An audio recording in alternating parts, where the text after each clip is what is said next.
नमस्कार मित्रांनो, आपण आज आलो आहोत भीमा कोरेगावमध्ये। आज या शौर्यदिनानिमित्त आपण बघत आहात वादळ न्यूज। आपण आज एका साहेबांचे विचार घेत आहोत।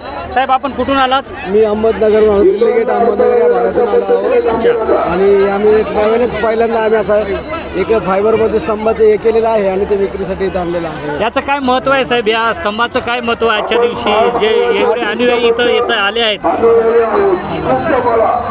तुमचं नाव काय साहेब?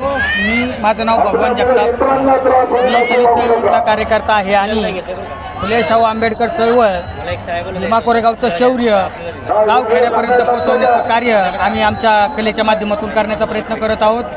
या कलेच्या माध्यमातून ही शौर्य गाथा लहान थोरापर्यंत पोहोचावी। ज्यांना या विजयस्तंभापर्यंत येऊन पोहोचता येत नाही त्यांच्या घरापर्यंत आपण हा विजयस्तंभ पोचवावा, ही आमची खऱ्या अर्थाने याच्या पाठीमागची भूमिका आहे आणि त्या अनुषंगाने आम्हालाही लोकांचा उत्स्फूर्त प्रतिसाद भेटतोय आणि ही शौर्याची गाथा लवकरात लवकर सर्वसामान्य जनतेपर्यंत पोहोचेल आणि या भारताचं स्वातंत्र्य, प्रभुत्व, अखंडत्व अबाधित राखण्यासाठी घराघरात भीम सैनिक तयार होईल अशी आमची अपेक्षा आहे।